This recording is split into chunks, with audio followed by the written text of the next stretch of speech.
कश्मीर तो आज़ादी मांगेगा ना, सीधी बात है ना, क्योंकि पाकिस्तान कुछ दे नहीं रहा है उसको। पाकिस्तान उसको जो है ना क्या मार रहे हैं, वो खुद ही पाकिस्तान उसको खराब कर रहा है। ये आज़ादी तो मांगेंगे। मुजफ्फराबाद में प्रोटेस्ट धरना दिया गया है जिसमें ये नारे लगे हैं कि हम लेके रहेंगे आज़ादी। सुबह से जो है मुजफ्फराबाद में पुलिस और शहरियों के दरमियान जो है, प्रोटेस्टर्स के दरमियान जो है वो लाठीचार्ज, टीयर गैस, पत्थरबाजी, ये सब कुछ चल रहा है।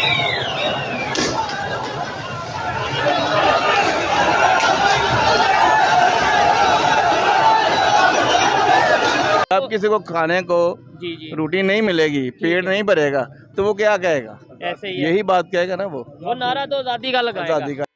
जय हिंद दोस्तों पीओके में हिंदुस्तान जिंदाबाद, जय हिंद और आज़ादी के नारे लगे हैं और लगने भी चाहिए, क्योंकि पीओके भारत का अभिन्न अंग है जिस पर पाकिस्तान ने अवैध कब्जा कर रखा है। वहाँ के नेचुरल रिसोर्सों का दोहन कर रहा है, जिसमें से पीओके के लोगों को कुछ भी नहीं मिलता है।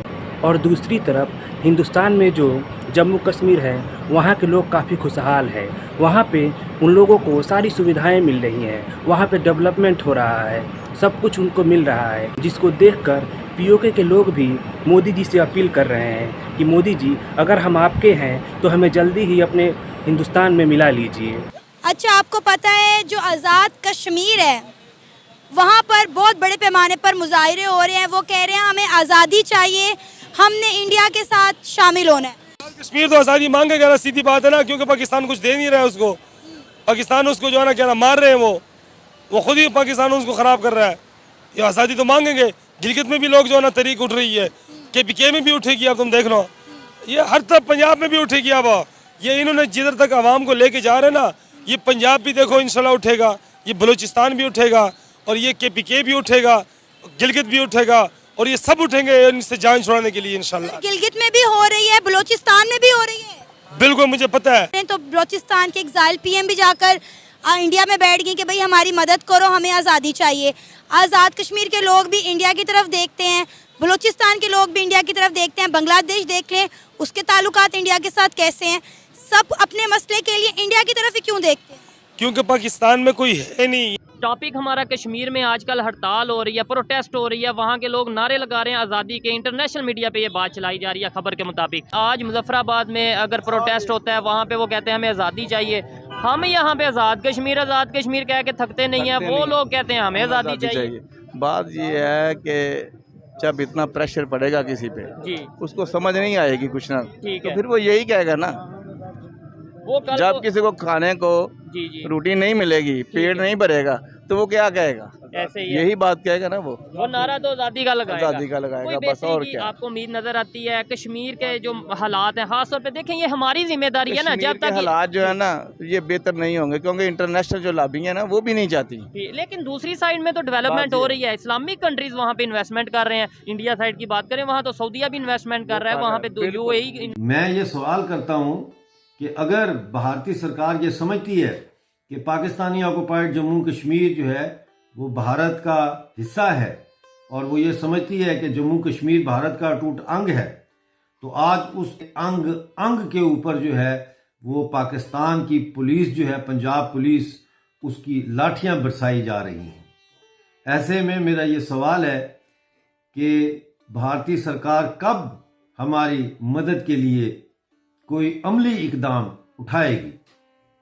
आखिरकार हम भारतीय शहरी हैं और हम जिस मकबूजा इलाके में रहते हैं वो भारत का हिस्सा है।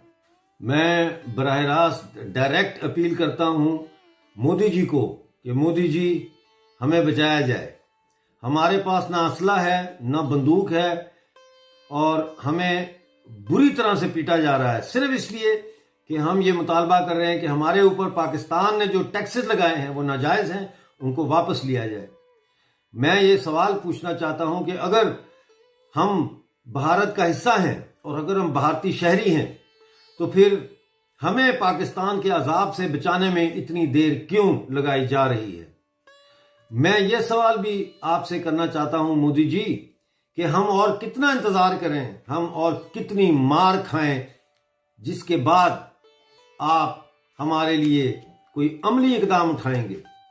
मोदी जी, मैं आपसे अपील करता हूं कि आप यही समझें कि इस वक्त पाकिस्तान की पंजाब पुलिस और सफेद कपड़ों में जो रेंजर्स उन्होंने भेजी है वो उड़ी पर हमलावर हुई है, वो राजौरी पर हमलावर हुई है, वो जम्मू पर हमलावर हुई है, वो अनंतनाग पर हमलावर हुई है, वो श्रीनगर पर हमलावर हुई है। क्या भारतीय सरकार ऐसे वक्त में खामोश रहेगी अगर पाकिस्तान की पंजाब पुलिस उड़ी में घुस जाए या राजौरी में घुस जाए? तो फिर मुजफ्फराबाद से लेकर रावलाकोट तक जो ये पंजाब पुलिस हमारे एहतजाजी कैंप्स उखाड़ रही है, लाठीचार्ज कर रही है, टीयर गैस कर रही है, गिरफ्तारियां कर रही है, इस पर अभी तक भारत से कोई बयान क्यों नहीं आ रहा? मोदी जी, मैं आपसे बड़ी संजीदगी के साथ ये अपील करता हूं कि इस वक्त हमारे लोगों के हक में आवाज उठाई जाए और हमें पाकिस्तान से आजाद करने के लिए अमली इकदामात की तरफ आगे बढ़ा जाए।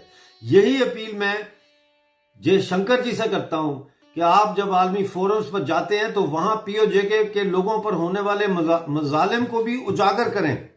मैं डिफेंस मिनिस्टर राजनाथ सिंह से अपील करता हूं कि वो हमें पाकिस्तान की से आजाद करवाने के लिए अमली तौर पर अब कदम उठाना जो है उसके बारे में संजीदगी से सोचें। और मैं ऑनरेबल अमित शाह जी से भी ये दरख्वास्त करता हूं कि आप सिर्फ भारत के होम मिनिस्टर नहीं हैं, आप पाकिस्तानी ऑक्युपाइड जम्मू कश्मीर के भी होम मिनिस्टर हैं। तो फिर आपको भी जो है इस मसले को उठाना पड़ेगा, हमारे हक में बोलना पड़ेगा। आपने पार्लियामेंट में कहा था जान दे देंगे पीओके के लिए। मैं आपसे ये नहीं कहता कि आप जान दें, लेकिन मैं ये जरूर कहता हूं कि आप एक बयान दें हमारे हक में, हमारे ऊपर होने वाले जुल्म और अत्याचार को बंद कराने के लिए अपना किरदार अदा करें। जय हिंद, जय जम्मू कश्मीर।